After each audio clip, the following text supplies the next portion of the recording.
Bonjour tout le monde, je suis Kossi Balao, le directeur du forum Pamela Award Diginet sur le reportage des crises. Merci de votre participation au webinaire que nous organisons ce jeudi. Nous organisons ce webinaire dans le contexte de la Journée internationale de la démocratie. C'est une série de webinaires gratuits en anglais, en français, en espagnol, en arabe et en portugais. Et le but, c'est d'apporter des ressources, des idées, des réflexions et plus encore sur les rapports entre journalisme et démocratie. Comment les journalistes peuvent mieux jouer leur rôle dans une démocratie? Quelle est la responsabilité des journalistes dans une démocratie? Comment les journalistes peuvent-ils être favorables à la démocratie tout en conservant leur impartialité politique? La question, c'est est-ce que tous les journalistes doivent-ils être pro-démocrates? Et quelles leçons pouvons-nous tirer des élections en Afrique, des changements de pouvoir à la faveur de coups d'État afin d'éclairer notre couverture de l'actualité politique? Si c'est la première fois que vous découvrez sur cette session ou cet événement de notre forum, nous organisons régulièrement des webinaires en 5 langues dans nos 5 forums qui rassemblent plus de 15 000 journalistes du monde entier. Et nous leur offrons de l'aide et tout ce dont ils ont besoin pour mieux travailler. Mais de quoi va-t-on parler aujourd'hui? De la responsabilité des journalistes dans une démocratie. Un lanceur d'alerte américain a affirmé qu'un bon journaliste au bon moment, au bon endroit, peut changer l'histoire. Un bon journaliste peut faire bouger les guides dans le contexte d'une élection, par exemple. Un journaliste bien placé peut influencer l'issue d'une guerre. Les journalistes peuvent-ils donc sauver une démocratie? Comment cela se fait? Nous aurons les réponses avec nos invités qui ont une vaste expertise sur le sujet. Notre panel est composé de 3 journalistes, mais pour le moment, nous n'avons que 2 qui sont là et j'espère vivement que le troisième, Alafi Wakili, le patron de presse du groupe L'Intelligent d'Abidjan, sera aussi avec nous. Nous avons avec nous pour le moment, c'est Daniel, qui est journaliste, écrivain, correspondant de RFI, France 24, TV5 Monde au Sahel. Mustapha Diop, le directeur de la chaîne de télé WALF TV au Sénégal. Bonjour, Monsieur Serge.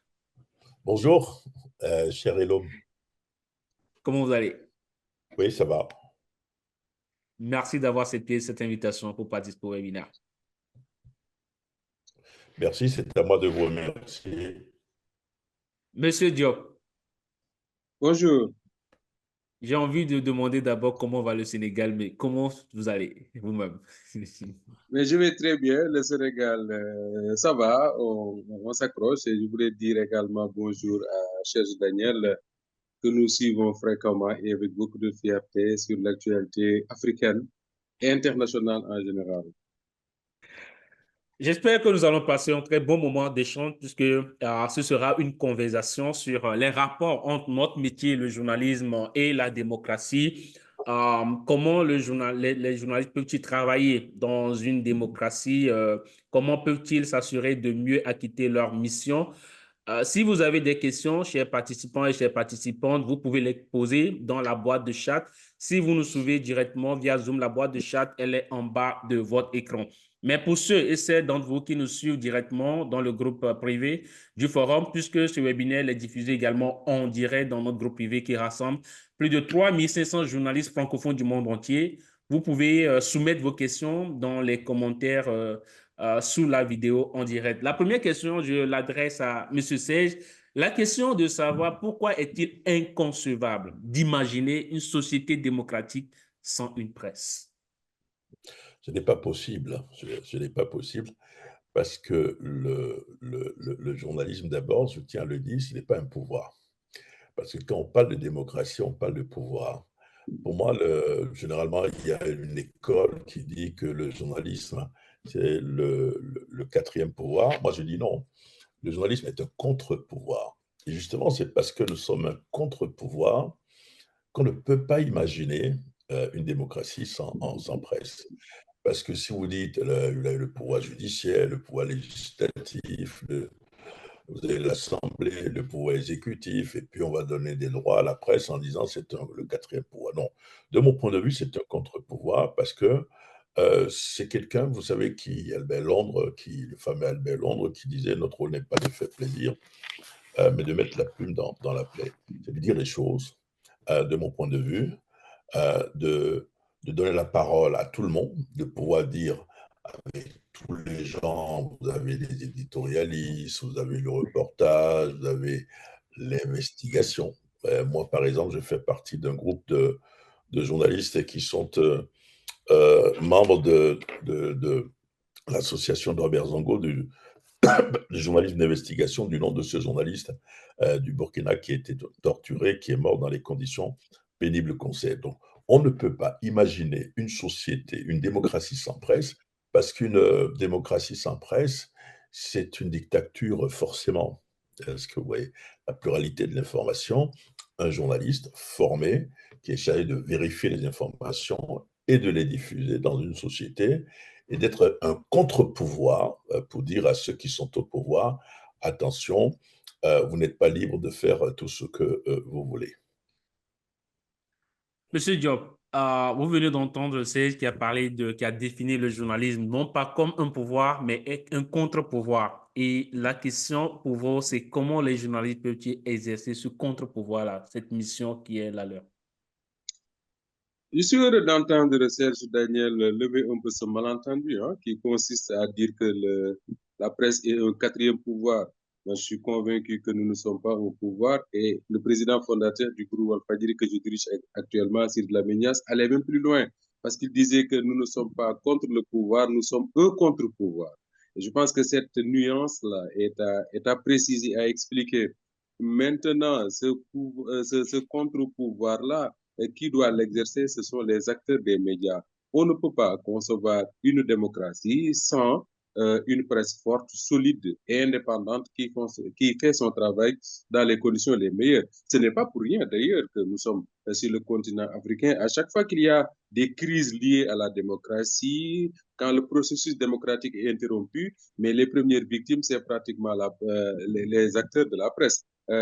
Moi, j'ai rencontré récemment en Allemagne des journalistes venus du Burkina Faso, qui venaient d'ailleurs du centre Norbert Zongo, que Daniel évoquait tout à l'heure, et des journalistes maliens également. Mais quand vous discutez avec eux, vous vous rendez compte qu'en réalité, ceux qui dirigent nos pouvoirs maintenant en Afrique, en tout cas dans certains pays, ils ont ce souci-là de pouvoir maîtriser la presse. Et justement, quand on maîtrise la presse, quand on n'a plus de journalistes qui font leur travail en toute indépendance, moi je me dis qu'on n'est plus en démocratie. Maintenant, comment exercer ce rôle-là, comment remplir ce rôle? Moi, je renvoie très souvent à une citation d'un journaliste français que j'ai suivi il y a déjà quelques années, hein, mais que je cite très souvent.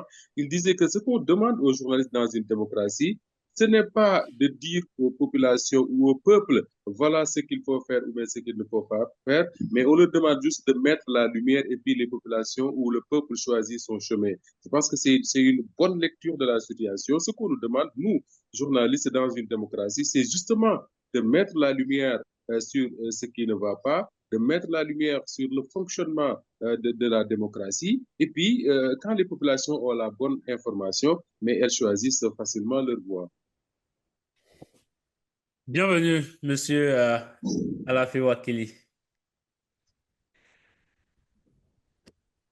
Oui, bonjour. Oui, oui. Comment vous allez?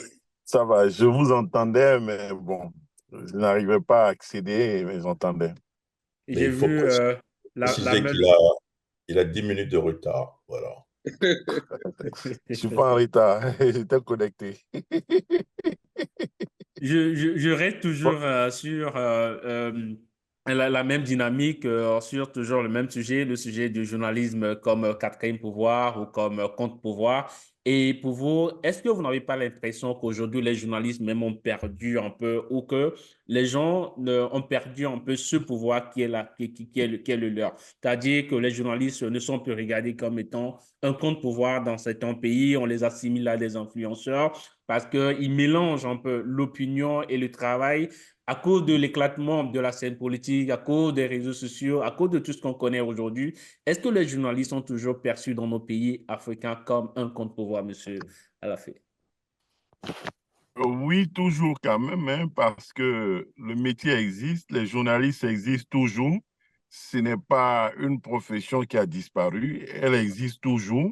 Donc, le fait qu'elle existe toujours et le fait qu'il y ait ce type de débat et d'interrogation montre que il n'y a pas lieu d'être désespéré, il n'y a pas lieu d'être inquiet sur l'impact de notre rôle. Le rôle est là. Bien entendu, il y a ces influenceurs, il y a autres. Ça veut aussi dire que le prestige que représente ce métier-là fait rêver au point que les influenceurs, les acteurs des réseaux sociaux, les activistes ou autres personnes souhaiteraient jouer ce rôle-là. Donc, pour moi, nous devons nous réinventer, certes. Nous devons certes nous poser des questions, mais ce que le métier représente, le métier lui-même, et ce que devraient continuer de représenter ceux qui pratiquent ce métier existe encore, existe toujours, et nous avons notre place. Monsieur, je reviens à vous. Et je veux savoir, pour vous, quel doit être le premier rôle des journalistes dans une démocratie, avant de parler de comment les journalistes peuvent sauver la démocratie. Aujourd'hui, on entend comme rôle l'honnêteté, l'objectivité, l'indépendance des journalistes.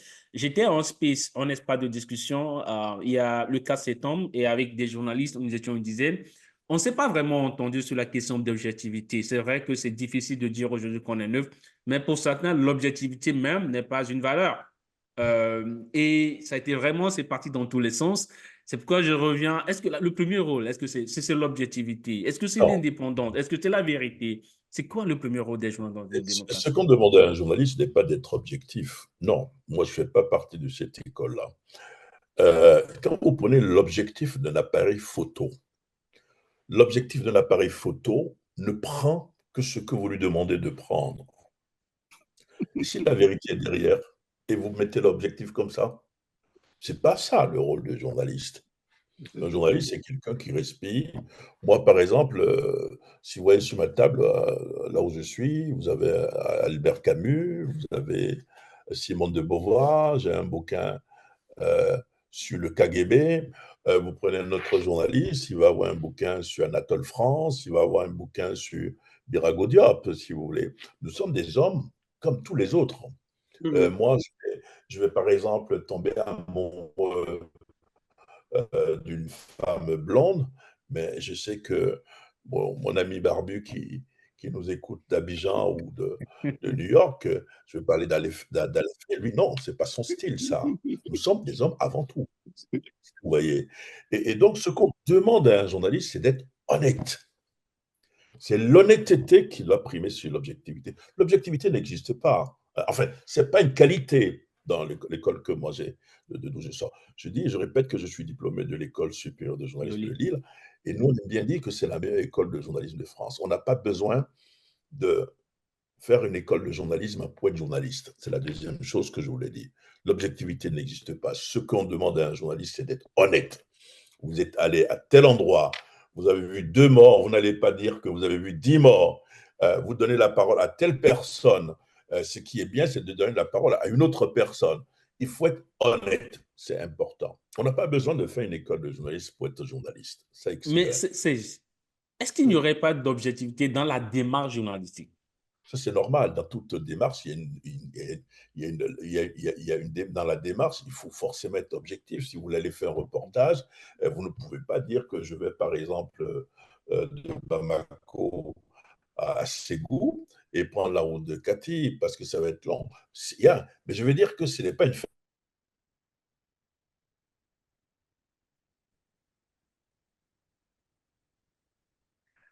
Souci de connexion Internet, certainement. Euh, euh, Monsieur Diop, Oui. est-ce que vous avez des commentaires sur cette notion d'objectivité journalistique? Écoutez, moi, je me souviens encore de mes cours de journalisme, hein. J'avais un prof de presse écrite, Abdoulaye Ndiaga Silla. Il nous posait souvent cette question de savoir est-ce que le journaliste peut être neutre? Quand on lui dit oui, il dit non, la neutralité n'est pas de ce monde. On lui dit oui, le journaliste doit être objectif quand même. Il dit c'est pas ce qu'on vous demande. Ce qu'on vous demande finalement, c'est d'être honnête. Et c'est justement ce que Serge Daniel vient de dire. Quand on est honnête, on rapporte les faits comme ils sont.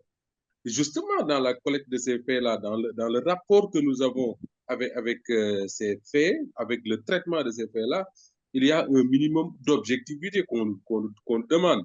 Mais je dis très souvent à mes collègues avec qui je travaille à Dakar que les journalistes sénégalais ne sont pas descendus de la planète Mars. C'est des journalistes sénégalais qui vivent au Sénégal, qui appartiennent à cette société, qui vivent exactement les mêmes problèmes que tout autre Sénégalais. Vous ne pouvez pas demander à ces gens-là d'être tout à fait neutre, d'avoir un peu l'œil d'une caméra ou d'un appareil photo par rapport à l'actualité qu'ils vivent tous les jours. C'est pas possible, ces gens-là. Ils vivent cette actualité quand il y a de la violence dans leur pays, ils font forcément partie des victimes, comme on dit. Quand ça ne va pas dans le pays, ils sentent ça. Quand l'élection n'est pas organisée dans les meilleures conditions qui soient, ils sont concernés par ça. Quand le pouvoir est confisqué par un groupe de personnes, les journalistes sénégalais sont concernés par ça. Ces gens-là, vous ne pouvez pas leur demander d'être neutres. Ce qu'on peut leur demander, c'est justement d'être honnête. L'honnêteté est importante dans notre métier. C'est cette honnêteté-là qui nous permet, qui nous oblige même, je devrais dire, de rapporter les faits tels qu'ils sont. C'est Daniel l'a dit. Quand on assiste, je ne sais pas moi, à un accident ou à un conflit, on nous demande de faire le bilan. On a la preuve qu'il y a 2 morts, mais il faut rapporter qu'il y a 2 morts. Mais vous ne pouvez pas vous permettre de dire qu'il y a une dizaine de morts alors que ça, ce n'est plus honnête. Moi, je le dis et je répète, c'est ce que je dis très souvent à mes jeunes collègues. Tant que vous êtes honnête, tant que vous respectez ce rapport que vous avez avec les faits, il n'y a pas de problème. Tout le reste, maintenant, relève du commentaire, de l'opinion que chacun d'entre nous peut avoir.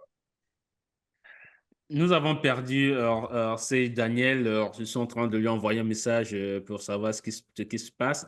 Le thème de cette session, c'est quelles sont les responsabilités des journalistes dans une démocratie, et c'est ce que nous sommes en train de voir avec les questions d'honnêteté, d'objectivité. Pour vous, Monsieur Wakili, quelles sont les responsabilités des journalistes dans une démocratie? Pour moi, c'est l'honnêteté. Vous avez aussi parlé Encore. d'indépendance. Oui, vous avez parlé d'indépendance. L'indépendance n'est pas possible parce que il y a des partis pris qui existent. Il y a des journalistes qui défendent des causes, c'est considéré être comme des bonnes causes, mais toute cause paraît bonne. Mais ce qu'il faut, c'est d'être honnête et intègre dans la défense de la cause.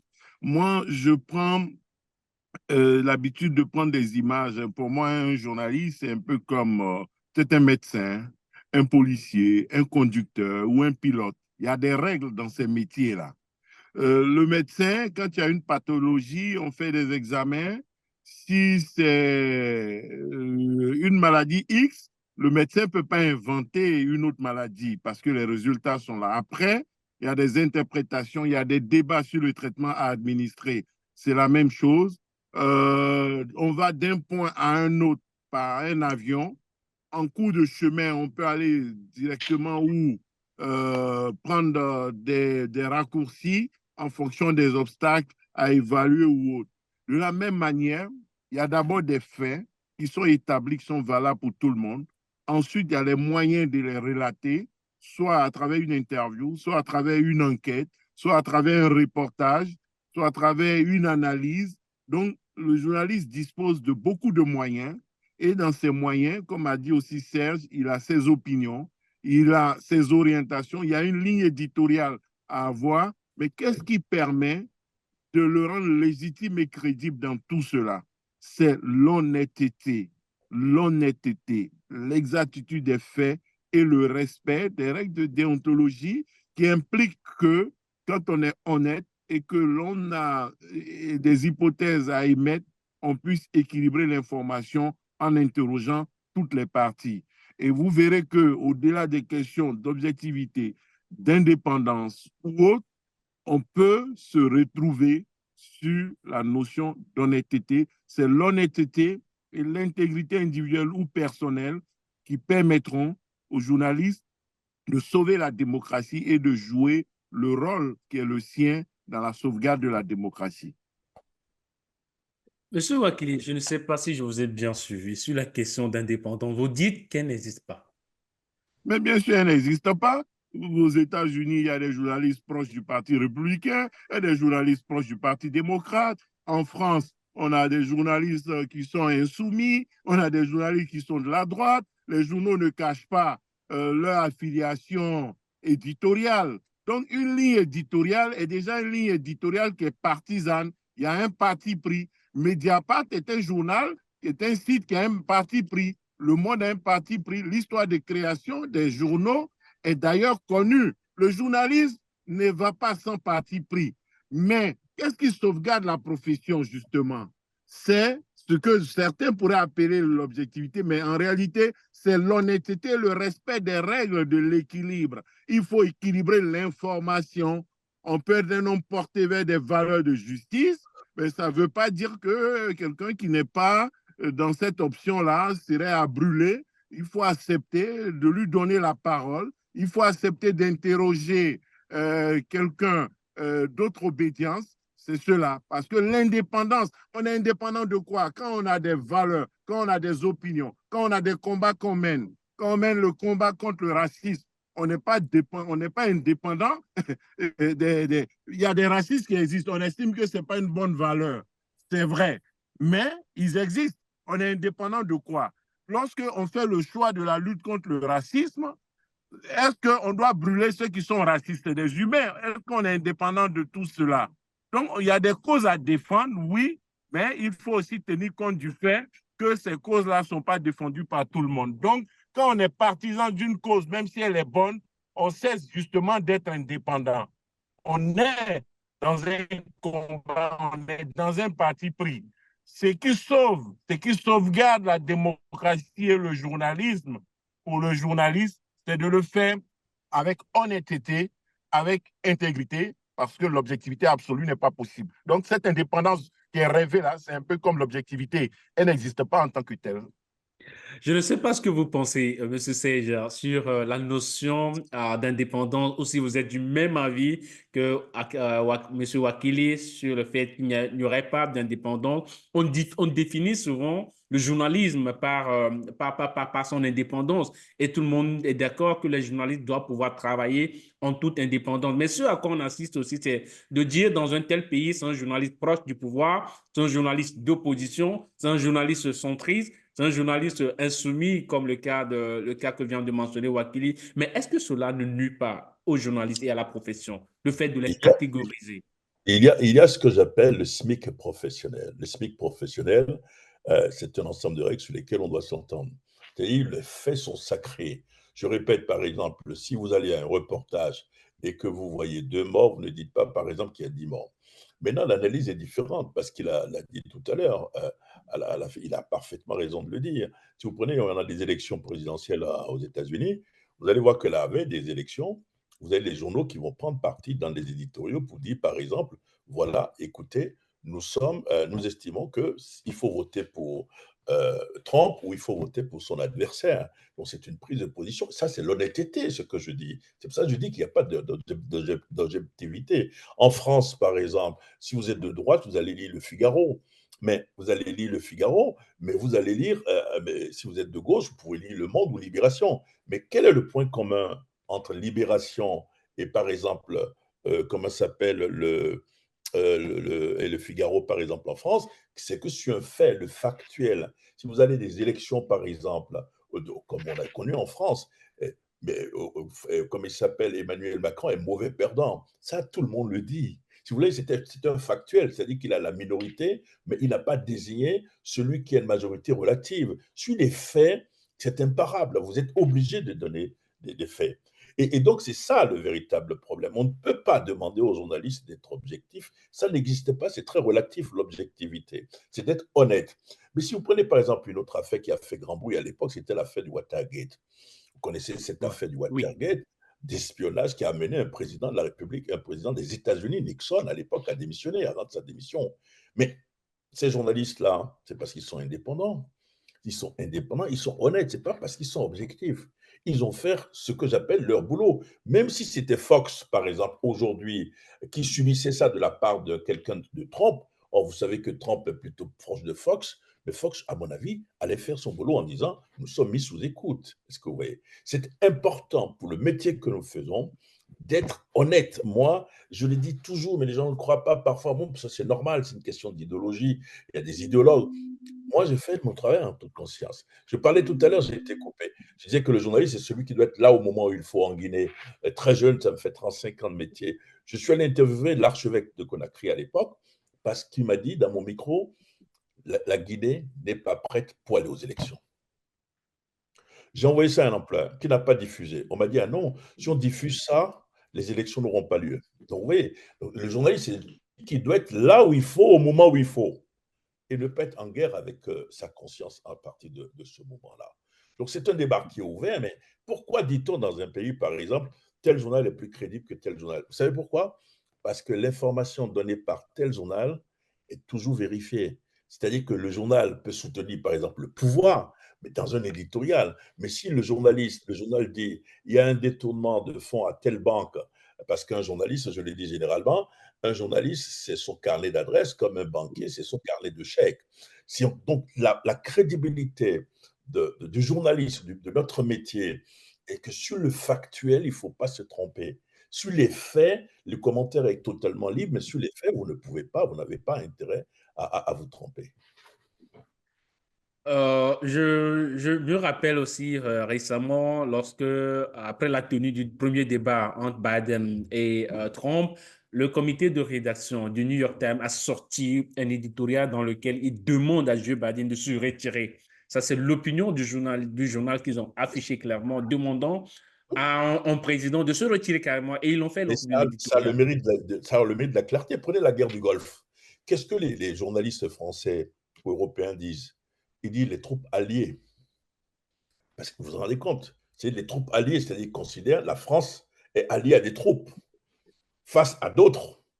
Alors, en principe, on aurait pu dire, oui, non, les troupes occidentales contre les troupes, je ne sais pas quoi, de Saddam Hussein. Est-ce que vous voyez? Donc, l'objectivité, elle est très relative. Ce qu'on demande, c'est d'être honnête. Quand ils disent les troupes alliées, nos troupes, parce que ce sont des troupes françaises avant tout, est-ce que vous voyez? Et ça le met de la clarté. Maintenant, celui qui écoute peut dire, bon, ceux-là, bon, voilà, ils supportent le pouvoir, etc.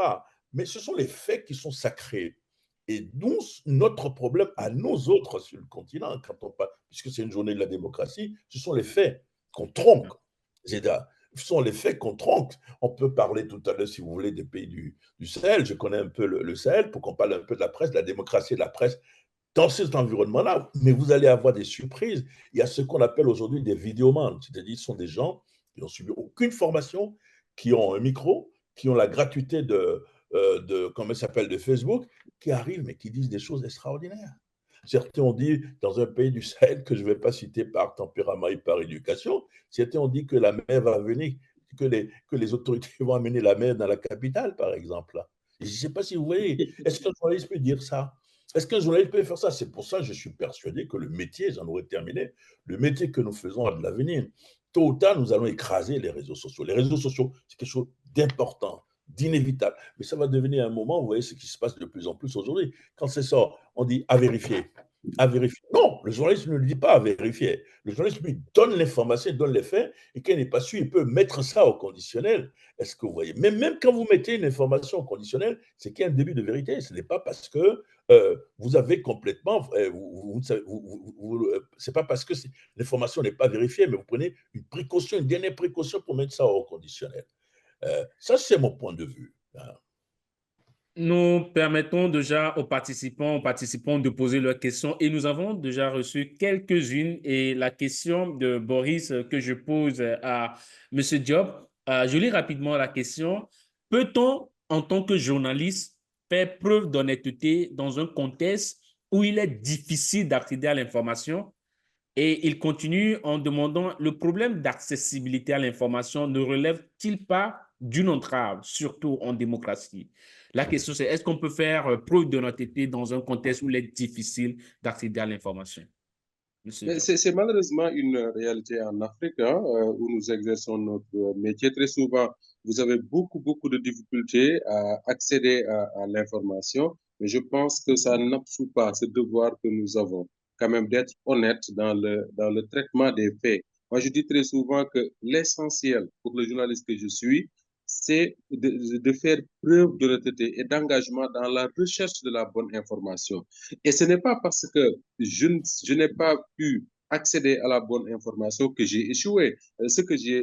Mon devoir, c'est de chercher à avoir cette bonne information-là. Quand il y a des entraves, quand il y a des obstacles, essayer de voir comment lever ces obstacles-là. Et ça me paraît tellement important, ce que mes deux collègues étaient en train de dire, puisque en Afrique quand même, le problème que nous avons, vous avez cité plusieurs fois l'exemple de la France et des États-Unis, je ne sais pas si c'est la réalité dans tous les pays africains, mais ici au Sénégal, à Dakar, très souvent les journalistes ont cette difficulté-là. On leur dit, oui, vous êtes de tel parti, vous êtes de tel bord, etc., etc. Et souvent, quand vous entendez ces journalistes-là, c'est comme si être engagé, être de tel ou bien tel autre bord, c'est finalement un péché journalistique, si je puis m'exprimer comme ça. Très souvent, les gens vous le disent ça, ils disent non, non, moi je ne suis d'aucun bord, je suis un journaliste indépendant. Mais écoutez, il faut arrêter.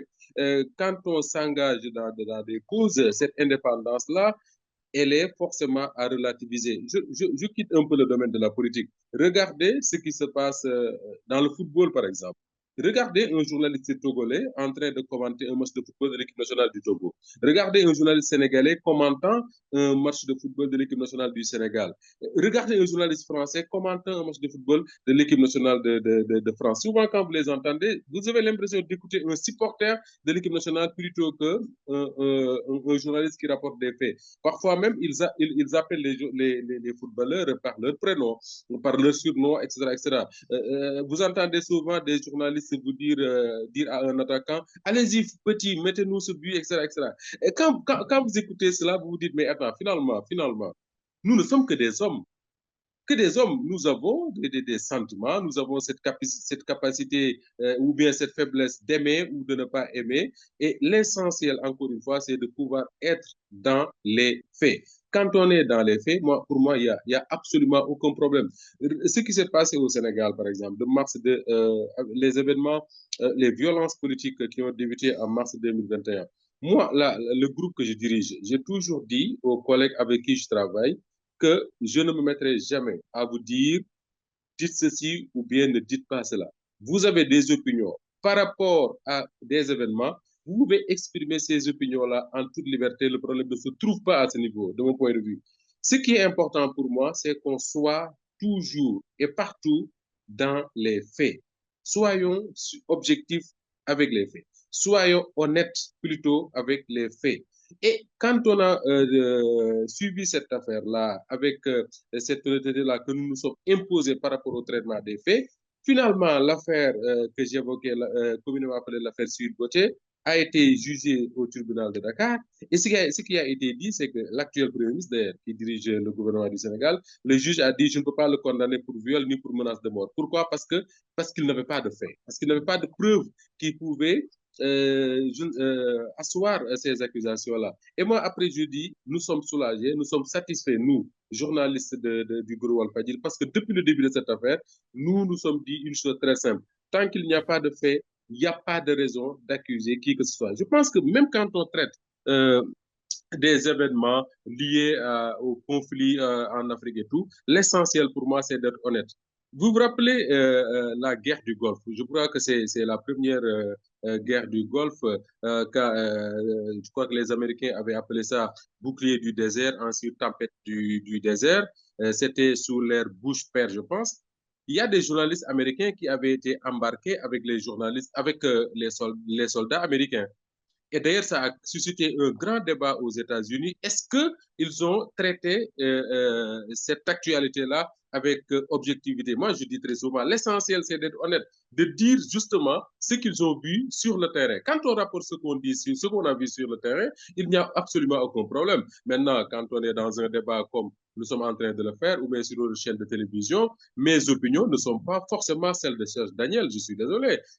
On peut, par rapport aux mêmes faits, à la même actualité, rapporter exactement les mêmes faits et ne pas avoir la même analyse, et ne pas avoir le décryptage. Et ça, le même décryptage. Et ça, je crois que c'est ce qu'on demande aux journalistes que nous sommes.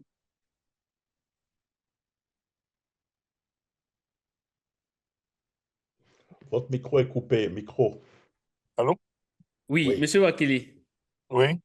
Cette fois-ci, je suis à vous. Je voudrais savoir, quels sont les moyens dont disposent les journalistes pour s'acquitter de leur mission? Vous venez de dire que l'indépendance, et vous semblez tous être d'accord que l'indépendance n'existe pas vraiment, mais quels sont les moyens dont disposent les journalistes pour s'acquitter de leur mission? Je vois dans les commentaires beaucoup de questions concernant l'honnêteté. Je pense qu'on ne va pas s'en sortir, mais...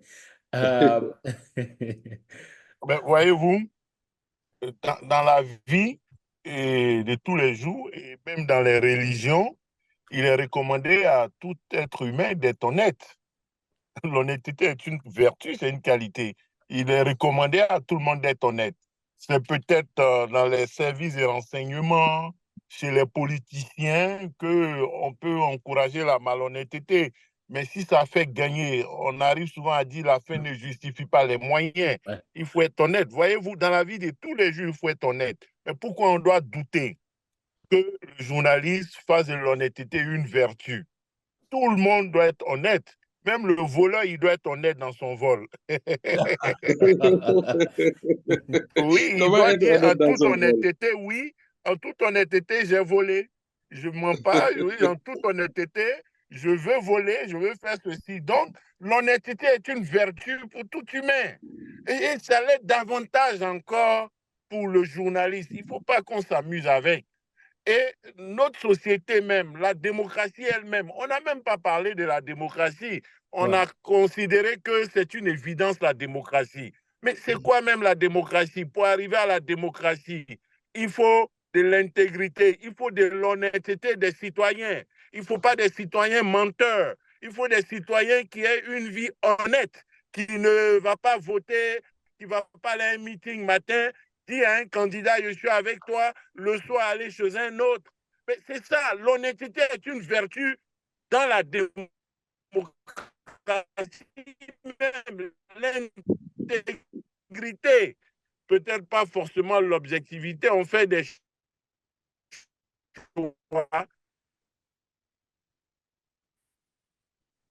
On Euh, fait des choix dans la démocratie, on décide où il peut faire comme le citoyen, mais on exige du journaliste qu'il soit plus que le citoyen et qu'il aille au-delà, un peu comme le magistrat, un peu comme certains métiers qui demandent davantage de rigueur et d'intégrité parce qu'il y a des privilèges, oui, il y a des opportunités, oui, et en retour, le journaliste devra être au-dessus en termes de rigueur, en termes d'honnêteté par rapport aux citoyens lambda.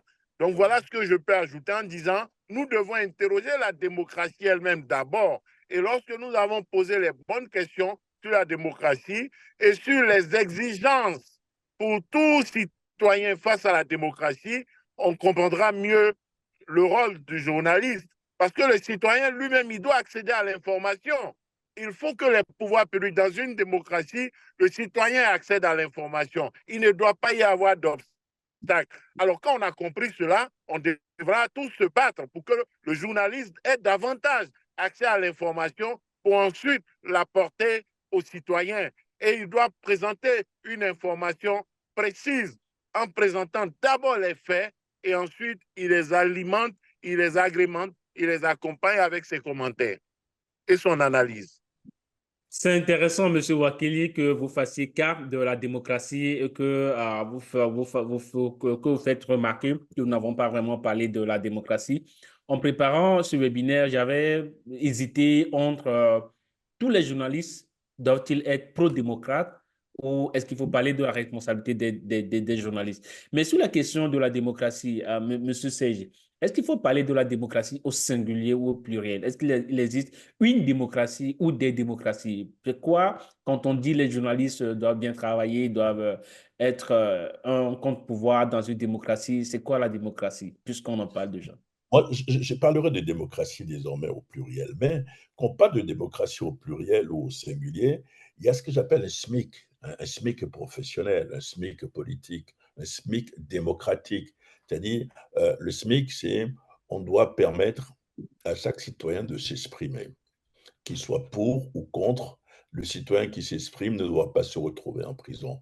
C'est très intéressant. Moi, je dis que le métier que nous faisons, On n'a pas besoin de diplôme pour faire du journalisme, je l'ai dit. Je vous mets à l'aise, j'ai fait une école de journalisme. Il faut avoir aussi beaucoup de chance. C'est Napoléon qui passait en revue une troupe de jeunes généraux. Il disait à chacun, quel grade avez-vous? Et puis chacun répondait, je suis général, je suis général. Il dit, est-ce que vous avez de la chance? Il faut avoir de la chance dans le métier. Si vous n'avez pas de chance, vous ne pouvez peut-être pas réussir le métier. Vous savez, à un moment, dans les années 90, pour être journaliste, il fallait accompagner, par exemple, les processus démocratiques. Moi, j'étais en Guinée à l'époque. J'ai été expulsé de la Guinée en faisant mon boulot. Pourquoi? Parce qu'il n'y avait pas de pluralité. C'est-à-dire qu'il y avait les médias d'État et puis il y avait ceux qui donnaient la parole aux opposants. Alpha Condé, par exemple, c'était nous. Et puis à un moment, le gouvernement estimait que j'en faisais trop et puis on m'a demandé de partir. Et à ce moment-là, on accompagnait les processus démocratiques. On est peut-être un peu, disons, je dirais, fiers d'accompagner les processus démocratiques. Mais en fait, le problème, ce n'était pas l'objectivité. Si vous voulez, c'était l'honnêteté. L'honnêteté de voir, par exemple, que vous voyez, dans les médias publics, on n'accordait pas la parole à tel, ou dans les médias publics, on donnait une vérité qui n'était pas la bonne, et nous, on donnait la vérité, la parole aux autres. 10 ans après, je me suis retrouvé dans un pays, magnifique pays, le Mali. Mais il y avait une démocratie. À partir du moment où il y a une démocratie, je me suis rendu compte que, est-ce que, franchement, je contribuais à la démocratie probablement en Guinée, puisque je donnais la parole à des opposants. Mais est-ce que ce que je faisais en Guinée, c'est-à-dire me remettre en cause, est-ce que c'était du journalisme? Est-ce que c'était de la démocratie? En tant que tel, je ne sais pas si vous voyez. Quand je suis venu au Mali, les opposants au départ pensaient que j'allais faire comme la Guinée. Donc, je dis, il y a une Assemblée nationale, il y a des élections qui sont reconnues, vous avez des radios locales, et moi, par exemple, vous avez des opposants au début qui m'appelaient, qui me donnaient rendez-vous à 18h à l'université et qui brûlaient les pneus. Mais ils brûlaient les pneus pour que j'en parle. Je ne sais pas si vous voyez. Ils ne brûlaient pas les pneus en signe de contestation, mais ils brûlaient uniquement les pneus pour que moi j'en parle. C'est-à-dire, ils brûlaient les pneus pour s'opposer au régime, pour que j'en parle. Est-ce que c'est la démocratie? Je me suis fait avoir une fois, je me suis fait avoir deux fois, la troisième fois, je n'en ai pas parlé. Vous savez qu'il n'y a plus de pneus brûlés? Il n'y a plus de pneus brûlés, mais en revanche, ce qui s'est passé, c'est qu'ils ont commencé à m'attaquer. Oh, il est vendu au pouvoir, il est vendu au pouvoir. Mais moi, j'ai de l'expérience. Ça me fait 35 ans de métier. Mais je retiens ça. Et quand vous parlez de journalisme, démocratie, ça me revient parce qu'en fait, la démocratie, ce n'est pas le journaliste qui fait la démocratie. Il faut arrêter de penser que nous sommes les faiseurs du monde. C'est pour ça que je dis que nous ne sommes pas un quatrième pouvoir. Et j'apprécie l'ami Mustapha qui me permet de dire, nous ne sommes pas contre le pouvoir, mais nous sommes un contre-pouvoir. Est-ce que vous voyez? C'est ça la réalité. Il y a un SMIC, ouais, vous avez plusieurs questions. Est-ce que le journaliste... Oui, le journaliste peut être indépendant. Il peut être indépendant en narrant les faits, en disant voilà ce que j'ai vu. Mais il y a aussi dans des circonstances ce que vous voyez, la manière de le dire. Moi, des journalistes du Sahel, par exemple, m'expliquent, écoute, nous sommes dans des zones djihadistes et nous avons des radios. Si nous disons, par exemple, les djihadistes ont tué 2 personnes, ils peuvent venir nous attaquer à la radio. Qu'est-ce qu'on fait? Je dis, c'est simple. Vous êtes plus valeur, vous avez plus de la valeur vivant que mort. Ce que vous faites, quand vous voyez quand ils commencent à commettre des exactions, etc., vous passez une musique locale qui parle de paix, et vous fermez votre radio et vous allez vous cacher auprès de votre femme sous le lit. Ceux qui ont l'habitude d'écouter ces radios locales et qui subitement écoutent une musique qui appelle à la paix, vont se dire, mais pourquoi ils ne parlent pas aujourd'hui? Et on nous appelle à parler de paix. C'est un message, c'est une manière de faire passer l'information. Pour dire, ça ne va pas. Il faut tenir compte des réalités, parce que la réalité à Abidjan ne va pas être la même réalité au Soudan. La réalité à Cotonou ne va pas être la même réalité que dans un village de Nati Tingou.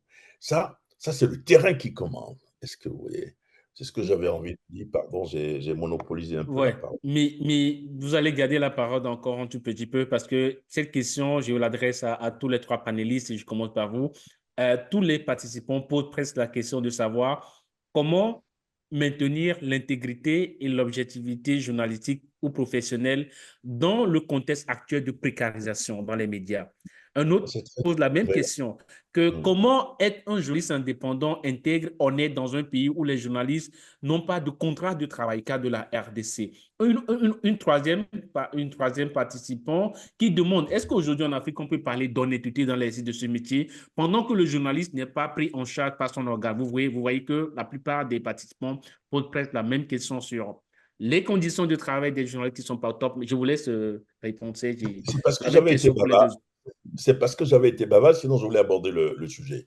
Il faut être réaliste. Si vous voulez parler, donc si on veut parler d'honnêteté dans l'exercice de notre métier, nous avons, c'est valable dans tous les pays parce que j'ai fait un peu de formation, j'ai discuté avec les jeunes journalistes, les jeunes confrères, je connais un peu les difficultés, c'est pas évident. Il faut une convention collective. Absolument. J'étais j'étais dans un pays dont je ne citerai pas le nom, où il y a une subvention à la presse. Et un journaliste m'a dit, mais monsieur Serge, vous savez, nous, chaque année, quand il y a la subvention, notre directeur de publication, il achète une nouvelle voiture d'abord avec l'argent. Dans un autre pays, je ne citerai pas le nom, un jeune m'a dit, ah, mais lui, chaque année, on ne sait pas si c'est une coïncidence, il a une nouvelle femme. Il divorce et il se remarie. Donc, en fait, il veut sous-entendre que le patron de presse utilisait l'argent de l'État pour se remarier. Enfin, c'est ce qu'il a dit, un jeune très brillant, je ne citerai pas le nom. Il faut une convention collective. La carte de presse chez nous ne doit pas être délivrée par l'État. Il faut que les journalistes s'organisent eux-mêmes. Et ça, c'est faisable.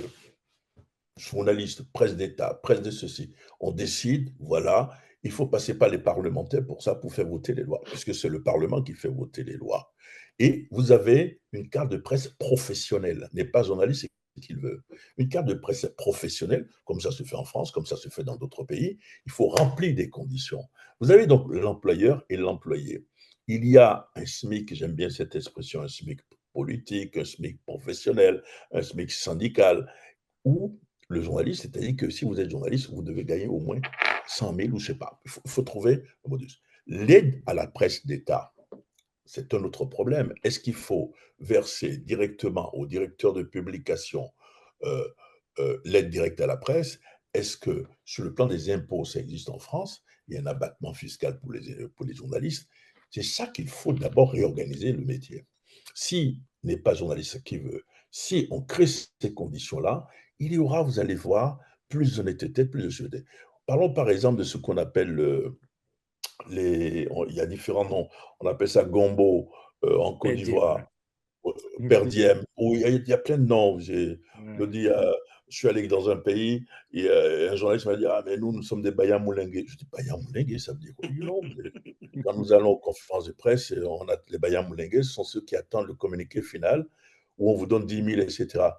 Il dit, mais évidemment, moi, je me pose la question, si moi, je ne gagnais pas ce que je gagne, je ne gagne pas beaucoup, mais je peux. Moi, j'ai vu dans des pays, par exemple, je ne vais pas citer de nom, où après, au lendemain d'une conférence de presse, quelqu'un n'entendait pas quelque chose, la recension ou le résumé sur RFI, il me dit, ah, mais monsieur Serge, on est venu, vous avez envoyé quelqu'un au moins, parce qu'on a vu devant RFI, quelqu'un a touché 10 000 francs CFA pour RFI. Je lui dis, mais si vous voyez, si jamais un journaliste de RFI touche 10 000, si vous dites ça à son patron, il va être envoyé. Donc, les gars qui n'ont pas un franc, qui n'a pas de l'essence dans sa moto, est-ce qu'on peut lui dire objectivement, non, ne prends pas le communiqué final, non, ne sois pas Bayamoulengue à la fin? Il y a un problème quand même. Si vous voulez éviter tout cela, il faut qu'on réorganise la profession, il faut qu'on redéfinisse les règles du jeu. Et méfiez-vous, vous vous trompez. Vous vous trompez sur un point, c'est que les dirigeants sont prêts à ça. Les dirigeants, ce que veulent les dirigeants, c'est de voir une presse unie, parce que les dirigeants profitent de la division de la presse. C'est cela.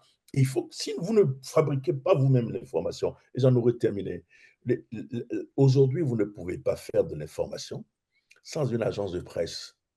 Dites-moi l'agence de presse qu'il y a sur notre continent. Alors qu'on peut créer des agences de presse respectables. On peut générer on peut avoir de l'argent. On peut développer des concepts pour avoir de l'argent et pour rendre le journaliste plus indépendant. Donc oui, je répète, on peut être journaliste indépendant, d'esprit, en action sur le continent, mais ça ne dépend que de nous. mais également de ceux qui nous gouvernent. Et ce sont des engagements de campagne qu'ils doivent prendre. C'est évident, regardez les opposants. Moi, je vais vous dire, je terminerai. Généralement, je vous ai parlé de mon cas en Guinée, par exemple. J'étais plus proche de l'opposition que du pouvoir. Disons les choses telles qu'elles sont. 30 ans après, je fais un mea culpa. Si c'était à recommencer, probablement que je ne le ferais pas. Mais quand Alpha Condé est arrivé au pouvoir, j'ai mis un point d'honneur à ne pas repartir là-bas parce que vous allez faire comme si vous êtes parti pour un gâteau, voilà, le patron, on est au pouvoir aujourd'hui. Je n'ai jamais été au pouvoir à Conakry quand Alpha était revenu. Il m'a vu reprocher ça d'ailleurs à Bamako en me disant, toi là, je ne t'ai pas vu, etc. J'ai rigolé. Il rêvait de quoi quand il est arrivé à Alpha Condé? Il rêvait d'être à la fois Obama, parce que c'était à l'époque, vous vous souvenez de Obama qui était au pouvoir, et de Mandela, parce que à l'époque, Mandela venait de sortir. Alpha Condé n'est devenu ni Mandela, ni Obama, il est resté Alpha Condé, c'est-à-dire un éternel opposant. Les violations des droits de l'homme, exactement ce qu'on lui faisait, il a fait. Imaginez un instant que moi, j'étais parti en courant le revoir quand il est arrivé au pouvoir. Est-ce que je pouvais parler de ça? Mais vous ne pouvez pas être honnête. Moi, j'étais l'un des premiers quand il a commencé à dire, mais non, je ne reconnais plus Alpha Condé que j'avais connu à l'époque. Donc, ce qu'on demande, je le répète, c'est d'être honnête, mais de créer les conditions pour qu'on puisse exercer notre métier. Et c'est faisable. Réformer la profession, c'est faisable. On n'est pas obligé de faire du journalisme. Si vous prenez les chaînes en France, par exemple, les radios-télé, qui appartiennent à des hommes d'affaires, mais regardez comment ces radios fonctionnent. Mais il y a un SMIC. Quand on invite sur un plateau, j'en ai terminé, pour un débat de société, vous avez toujours un organe de régulation qui fait le décompte. Est-ce que tel parti, est-ce que telle tendance est représentée? Est-ce que telle tendance est représentée? Est-ce que telle tendance est représentée? Ça n'existe pas chez nous. Donc, on n'a pas le minimum, on n'a pas le SMIC. Le Sénégal que je connais, que je commence à connaître un peu, les débats sont ouverts là-bas, les débats sont vifs. Vous avez vu que le pouvoir sénégalais a commencé à avoir des problèmes avec la presse, alors que quasiment tous les journaux à l'époque de Macky Sall, que j'apprécie énormément, parce que l'histoire dira un jour qu'il a travaillé, quasiment tous les journaux sénégalais étaient contre Macky Sall. Pas contre Macky Sall, mais contre les agissements de M. Macky Sall. Et ça, c'est à féliciter. Et subitement, vous voyez, ils ne sont pas là depuis 1 an, depuis 6 mois. Et avec les nouveaux dirigeants, ça ne va pas. Donc ça prouve que la presse peut faire son travail, doit faire son travail. Merci beaucoup, M. Seyd Daniel. La même question pour vous, Diop. Comment rester indépendant dans le contexte africain où les journalistes n'ont pas de salaire, n'ont même pas d'outils, ils ne sont pas payés? Comment rester honnête? Je suis en train d'écouter cher Daniel et je me rends compte que les problèmes sont à peu près les mêmes un peu partout, en tout cas en Afrique subsaharienne. Alors, ce qu'il faut préciser au Sénégal, par exemple, il évoquait la carte nationale de presse. Nous, chez nous, ce n'est pas le ministre ni une autorité de l'État qui donne la carte. C'est une commission dirigée actuellement d'ailleurs par un journaliste avec qui j'ai partagé la même rédaction quand je faisais mes premiers pas, M. Daoudoumine, qui dirige cette commission-là. À côté de ça, vous avez une convention collective au Sénégal, mais le problème qu'il y a justement, c'est que cette convention collective-là n'est pas respectée par toutes les entreprises de presse. Vous allez dans certaines entreprises de presse, il y a des patrons de presse qui font beaucoup mieux que ce que prévoit la convention. Il y a d'autres qui font beaucoup moins que ce que prévoit cette convention collective. Ce qui fait que parfois, vous avez des journalistes qui ne se plaignent pas par rapport à leurs conditions de travail, traitement salarié et salarié et tout. Et ces gens-là, ils vont en reportage, ils n'ont pas besoin d'attendre un communiqué final pour recevoir ensuite 10 000 francs et rentrer à la maison. Mais à côté de ça, il y a ce que j'appelle l'essentiel de la troupe, c'est-à-dire les journalistes de terrain, les reporters, qui sont souvent sur le terrain. Et souvent, ce sont ces gens-là qui sont les moins bien traités. Et vous ne pouvez pas demander à ces gens d'être tout à fait objectif, d'être tout à fait honnête, alors que vous ne leur donnez pas le minimum pour faire le travail. Il y a des journalistes ici au Sénégal, hein, comme certainement dans d'autres capitales africaines, quand ils vont en reportage, ils n'ont pas de véhicule pour aller en reportage. Souvent, c'est des gens qui marchent ou bien qui prennent les fameux cars rapides dakarois pour aller faire le reportage et revenir. Ces gens-là, il y a des choses que vous ne pouvez pas leur demander. C'est pourquoi je crois qu'il y a la nécessité pour la presse sénégalaise et africaine en général d'être unie et de se battre ensemble pour avoir les meilleures conditions de travail. Mais la deuxième chose, c'est qu'il faut que les États africains, en tout cas celui du Sénégal que je connais le mieux, s'impliquent davantage pour regarder comment est-ce que ces entreprises de presse sont gérées, comment est-ce que les journalistes, qui sont après tout des travailleurs, sont gérés par leur employeur. Il a évoqué tout à l'heure l'aide à la presse. Ça tombe bien parce qu'au Sénégal, depuis l'arrivée des nouveaux tenants du pouvoir, c'est un grand débat qui passionne les Sénégalais. C'est d'abord les impôts que la presse n'a pas payés depuis quelques années. Macky Sall, avant de quitter le pouvoir, il avait effacé cette dette-là. Bassirou Diomaye Faye, qui l'a remplacé, dit que Macky Sall n'en avait pas le droit. Il faudra payer. Et ça crée un débat très passionnant au Sénégal. Mais l'autre chose, c'est que l'aide à la presse, les autorités actuelles ont décidé de geler cette aide de la presse-là. Pourquoi? Parce que quand ils ont commandité des audits pour voir comment est-ce que cette aide-là est donnée, on se rend compte que cette aide est donnée à des gens qui gèrent des pages Facebook, d'autres qui gèrent je ne sais quoi, qui en réalité ne remplissent aucun des critères qui devraient permettre d'avoir accès à cette aide-là. Et exactement ce que Serge Daniel a dit, c'est ce que les journalistes sénégalais, y compris vous les Sénégalais, y compris moi-même, disent tout le temps. Vous prenez cette aide-là, vous prenez des chèques que vous donnez à des patrons de presse, demain, ils prennent une deuxième, une troisième femme, ils achètent des véhicules, ils refondent, ils repeignent leur maison et tout. Ça, c'est des réalités que nous avons. Et c'est pourquoi je pense qu'il faudra, et moi je l'ai dit d'ailleurs au ministre sénégalais de la Communication, qu'il faut repenser cette aide à la presse-là, faire de telle sorte que ça puisse aller directement chez les acteurs de la presse pour leur permettre d'avoir plus d'indépendance dans le travail. Et ça me paraît extrêmement important. Oui, ils ont raison. L'indépendance a un prix, l'honnêteté a un prix, mais quelles que soient les difficultés, il faut continuer à se battre pour rapporter les faits tels qu'ils sont. Parce que si les gens nous respectent, si les gens continuent à croire justement à ce que les journalistes leur disent, c'est simplement parce qu'ils se disent que quand je vais sur la page Facebook de Moustapha Diop, il peut écrire ce qu'il veut, Mais si je veux la bonne information, je vais écouter Serge Daniel ou Mbalo pour voir exactement quels sont les faits et comment il a fait justement pour pouvoir me donner ces faits-là. Monsieur Wakili, je ne sais pas comment formuler la question que j'ai envie de vous poser parce que vous avez ici le privilège d'être un patron d'un groupe de presse. Donc, vous avez des journalistes sur vous et des employés. Et quand les journalistes disent, par exemple, on n'a pas un bon salaire, on n'est pas bien payé, on n'a pas su, c'est vrai qu'on va regarder le patron, qu'est-ce qu'il fait. Et l'exemple de c'est Daniel, voilà, un jeune journaliste brillant qui reçoit l'aide et qui s'offre une deuxième femme, une nouvelle voiture. C'est pourquoi je suis confus, je ne sais pas comment vous poser la question, mais dites-nous, et c'est parce que on va pas parler d'invendus. J'étais journaliste dans une rédaction, à chaque fois, le nombre d'invendus des journaux qui revenaient était assez nombreux, c'était compliqué en fait de rentabiliser. C'est pourquoi tous les médias aujourd'hui migrent vers le numérique. Mais dites-nous, pour vous, comment les journalistes peuvent-ils être honnêtes dans les conditions que nous savons, que vous savez mieux en tant que patron de presse?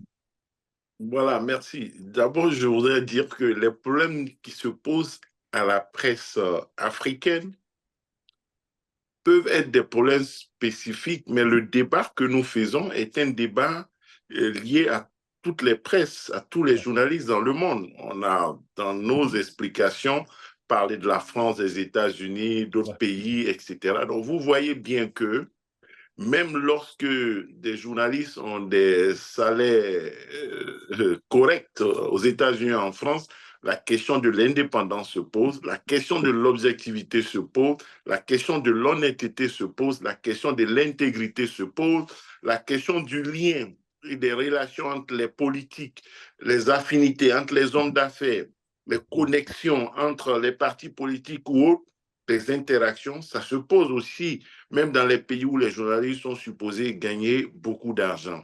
C'est le premier constat que je fais pour dire qu'il ne faut pas lier les éventuels manquements des journalistes en Afrique et de la presse en Afrique à une absence de moyens et de ressources, étant entendu que ce n'est pas toujours une revendication soulevée par les journalistes eux-mêmes qui se battent pour améliorer leurs conditions, mais par les lecteurs, par le public qui, eux, au motif que peut-être un journaliste aurait pris 10 000, au motif qu'un journaliste ne serait pas bien salarié, ne peut pas bien travailler. Mais le journaliste lui-même, il se bat pour travailler, pour améliorer les choses.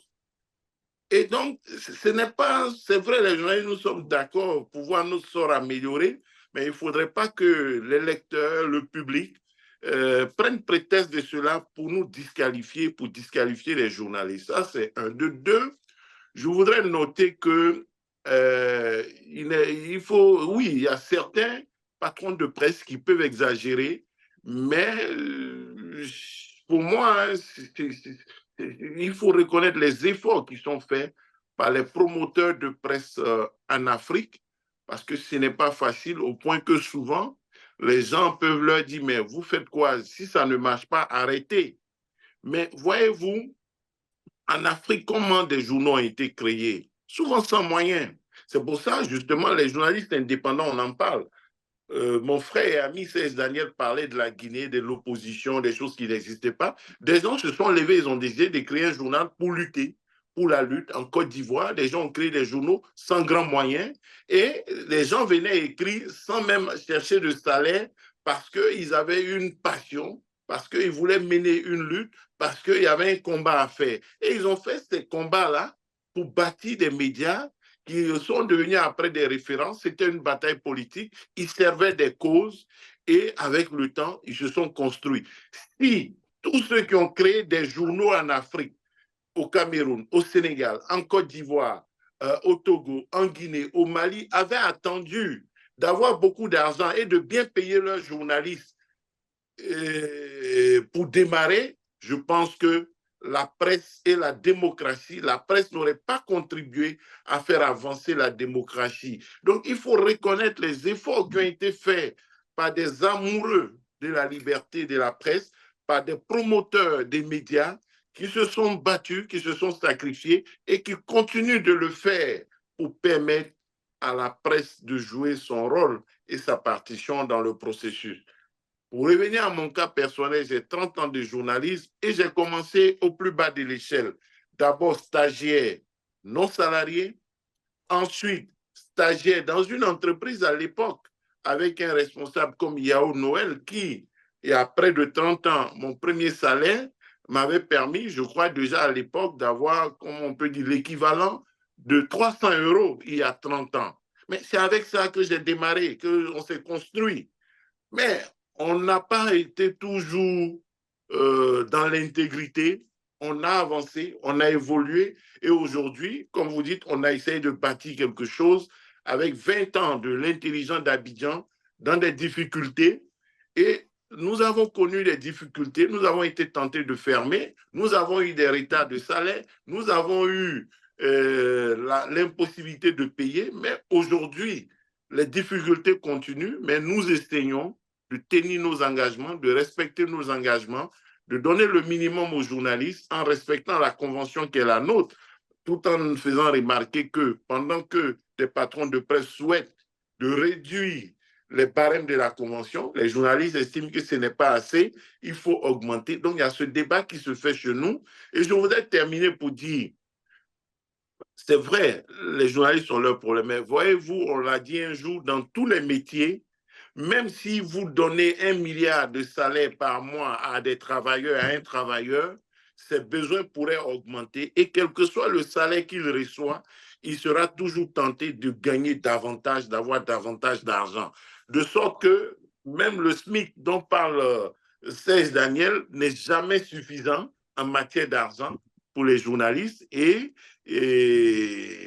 voilà ce que je peux dire sur la question pour dire oui, nous comprenons la préoccupation des auditeurs, de nos lecteurs, des téléspectateurs qui souhaitent que la situation des journalistes soit améliorée, mais nous disons que des efforts sont faits et que il est important d'alerter les pouvoirs publics, effectivement, et aussi les partenaires, parce que l'Afrique a un problème, notamment la Côte d'Ivoire, où on n'a pas de gens fortunés ou d'entreprises qui décident d'investir dans les médias et dans la presse.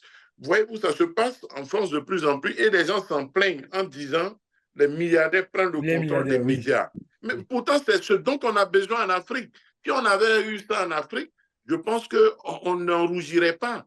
Mais je ne comprends pas pourquoi ça pose problème en dehors de l'Afrique, alors qu'on a besoin d'entreprises riches, de milliardaires qui ont de l'argent et qui investissent dans la presse pour donner aux journalistes en essayant éventuellement, même si c'est pour défendre des causes extrémistes comme on le prête à Bolloré ou à certains, mais on aura, je ne sais pas si ces milliardaires-là vont défendre des causes extrémistes en Afrique, mais on a besoin qu'ils investissent aussi pour mettre les journalistes à l'abri du besoin, étant entendu qu'on n'est jamais définitivement à l'abri du besoin.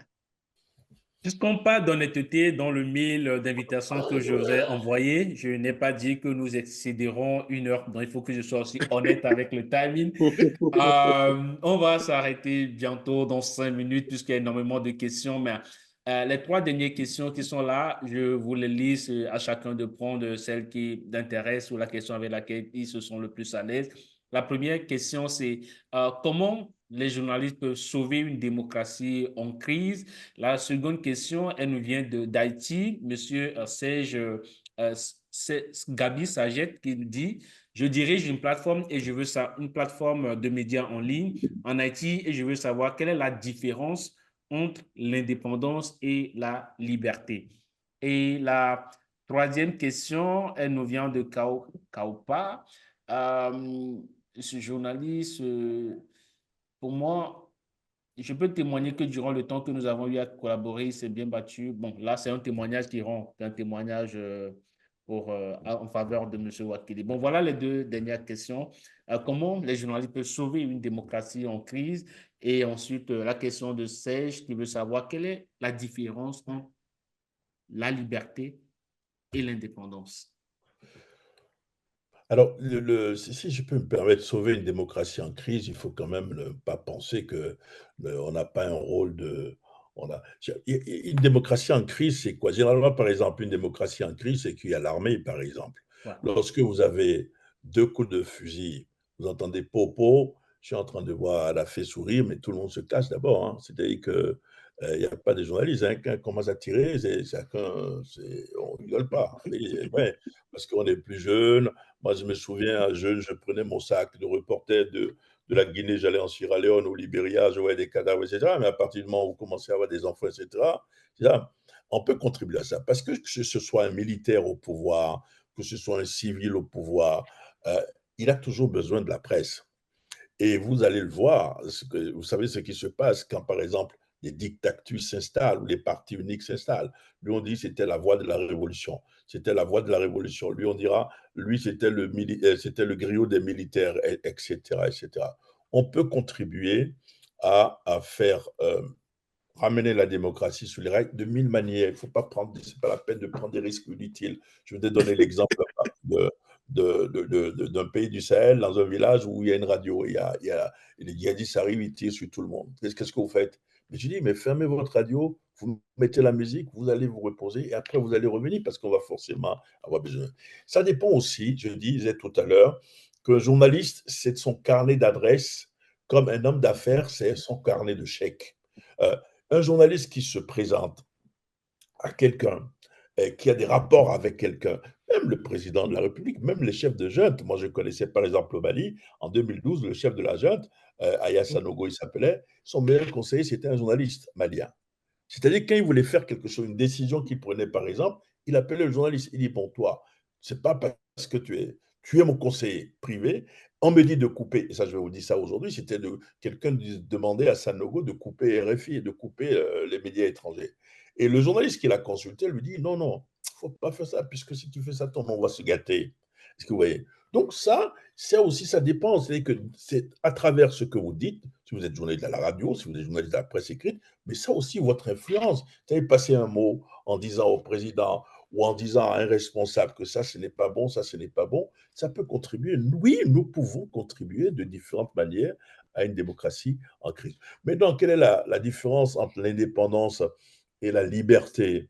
Si vous voulez, la liberté, je dirais que c'est une notion individuelle, et elle est plus individuelle que collective. Mais l'indépendance, elle est par exemple l'indépendance d'un pays, mais un journaliste indépendant être forcément quand même un journaliste libre. Si vous êtes indépendant, c'est que vous êtes un journaliste libre. Mais toutes ces notions, j'en aurais terminé, sont des notions, il faut dire, relatives, parce que la liberté, votre liberté s'arrête ou commence par exemple celle des autres. Mais il ne faut pas oublier que vous devez forcément tenir compte du contexte dans lequel vous êtes pour évoluer. Si vous dites, par exemple, j'en aurais terminé vraiment, que ce bouquin, par exemple, vous avez un dictateur au pouvoir qui vous dit ce bouquin est noir. Ah, mais peut-être ce bouquin, on voit du blanc noir. Euh, si vous voulez le contredire d'une manière moins arrogante, vous pouvez dire, ah, je porte des lunettes, je n'ai pas mes lunettes, je ne vois pas bien, mais je ne sais pas si... Est-ce que, ouais, je veux dire que vous avez 20 000 manières de vous en sortir dans le métier que nous faisons. Et c'est ça ce que moi je retiens de ma carrière de 35 ans. On commet tous des erreurs au début. On pense que, moi je vous ai dit, dans les années 90, on a pensé qu'être journaliste, c'était soutenir les mouvements de démocratisation en Afrique. On a soutenu les opposants. Vous avez vu ce que c'est devenu, par exemple. Oui, euh, indépendance, liberté, mais il faut toujours ajouter une chose, indépendance et liberté plutôt relative. Monsieur, il y a un confrère du Burkina Faso qui vous adresse cette question. Il demande, il dit, permettez-moi d'abord de faire un hors-sujet. Quelles sont les responsabilités du journaliste dans un pays en crise terroriste? Peut-on dire que le terrorisme est en train de remettre en cause certains principes journalistiques, notamment d'équilibre et de neutralité? Ça peut faire un autre débat sur la presse, la liberté de presse dans le Sahel, etc. Si c'est un journaliste qui me pose cette question, si c'est un jeune C'est un journaliste, journaliste. donc c'est forcément un jeune journaliste parce qu'il n'a pas 35 ans de métier. Je vais lui donner un conseil. Vous êtes dans un régime d'exception, comme au Mali, comme au Niger, vous êtes dans un régime d'exception. Vous devez faire très attention à ce que vous dites. Vous ne pouvez pas parler, vous, comme si vous étiez au Bénin, comme si vous étiez en Côte d'Ivoire. Vous faites attention à ce que vous dites pour ne pas vous retrouver du jour au lendemain au front. Des diplomates sont partis au front, comme vous savez. Des magistrats sont partis au front. Attention à ce que vous dites. Deuxièmement, en ce qui concerne, par exemple, les victimes d'attentats, de groupes terroristes, je vous donne un conseil, vous marchez sur les œufs parce qu'il faut toujours donner le bilan, le point de vue du gouvernement. Vous donnez le point de vue du gouvernement. Si le gouvernement n'a pas de point de vue, vous trouvez un mouvement qui est proche, un mouvement politique, il y en a partout actuellement, un mouvement politique qui est proche du gouvernement, qui a donc des points de vue qui soutiennent le gouvernement. Si maintenant il y a une autre version, par exemple, toujours sur les chiffres, faites très attention parce que c'est un cas pratique que je vous donne, qui disent oui, vous dites par exemple, il faut toujours trouver les formules. Il y a plusieurs bilans de l'attaque qui circulent. Parmi les bilans qui circulent, ceux du gouvernement. Alors, celui qui écoute sait que ça, c'est la position du gouvernement et que probablement, il y a un bilan supérieur plus important qui circule. Je vous dis, bon courage parce que vous marchez sur les œufs. On peut faire du journalisme dans un pays qui lutte contre le terrorisme. Tout le monde aime son pays. Quelqu'un a parlé tout à l'heure de sport, je crois, vous voyez, quand l'équipe nationale joue, parce que dans les populations s'entendent sur deux choses, le soutien à l'armée et le soutien à l'équipe nationale de football généralement. Donc, vous avez tous les mots pour dire ce qu'il faut dire, mais le seul conseil que moi je peux vous donner dans la situation actuelle, c'est d'être extrêmement prudent. Le point de vue du gouvernement, mais trouver la formule pour dire qu'il y a probablement d'autres points de vue. Et puis, vous vous taisez. Vous ne pouvez pas faire du Nobel Zongo aujourd'hui parce que le pouvoir en face, probablement dans un régime d'exception, ne va pas ouvrir une enquête tout de suite. Voilà. Je vous souhaite beaucoup de courage. Voilà. Merci sur cette voilà, note d'optimisme pour le confrère qui a posé la question. Monsieur Diop, pour vous, c'est aussi mes dernières questions pour vous. Comment les journalistes peuvent sauver une démocratie et voilà, la question de la liberté, la différence de la liberté et l'indépendance, Serge a déjà répondu à cette question, mais comment les journalistes peuvent sauver une démocratie en crise? Est-ce que tous les journalistes devraient être des pro-démocrates?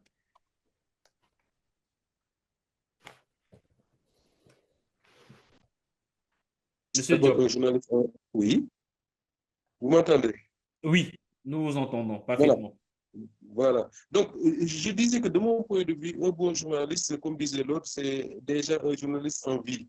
Donc, quand on est dans un contexte de crise de ce genre, comme on le vit dans certains pays africains, je crois que les conseils de Serge sont déjà assez éducatifs. Ce qu'il faut, moi je crois, c'est d'abord sauver sa tête, hein, si je puis m'exprimer ainsi, être en sécurité pour pouvoir donner la bonne information. En donnant cette bonne information-là, on peut contribuer à sauver la démocratie. Mais toujours est-il que, encore une fois, le bon journaliste, c'est celui qui est déjà en vie.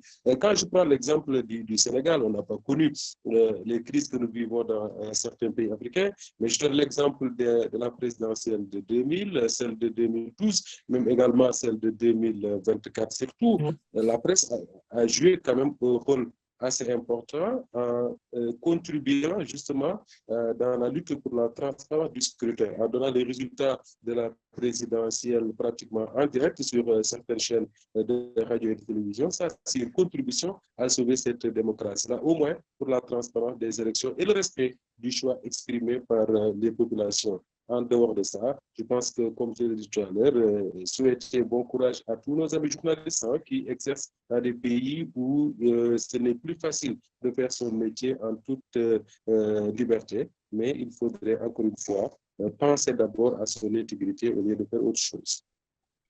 La dernière question pour M. Wakili, c'est la même question que vient de répondre Serge et M. Diop. Je ne sais pas si vous avez autre chose aussi à ajouter. Voilà, la parole est à vous, M. Wakili. Non, c'est de dire merci pour l'intérêt pour ces questions. Je souscris à ce que Serge a dit, je souscris à ce que le frère de Dakar a dit. Donc, voilà, je ne suis pas à en rajouter. Dire qu'on pourrait refaire plus longuement ce débat, revenir sur ces notions-là. Et puis, bon, on attend d'autres opportunités. En tout cas, moi, je souscris essentiellement à ce que Serge a dit.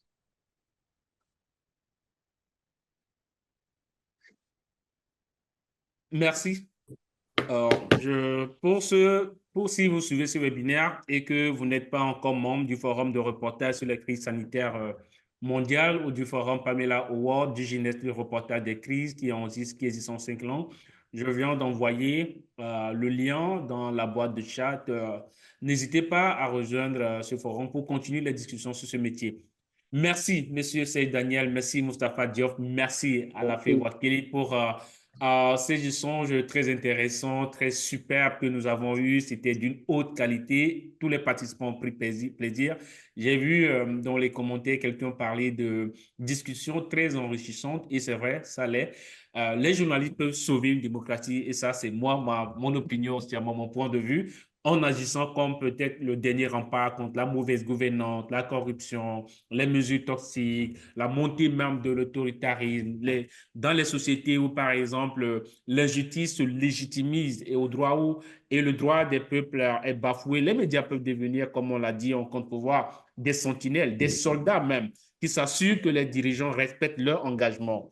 Et s'ils échouent à le faire, demander des comptes.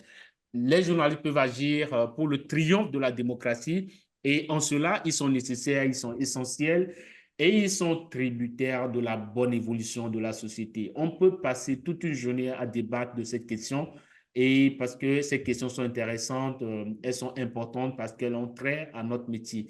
Merci encore, c'est Daniel, Alafi Wakili, Moustapha Diop. Pour votre temps, moi, je confesse aussi, j'avoue n'avoir pas été honnête avec le timing. Nous avons excédé 1 heure de temps. Tout ce Wakili dit, même les voleurs doivent être honnêtes et dit. Merci, merci, au revoir, bonne fin de journée. Allez. Bye bye. Au revoir. Merci encore.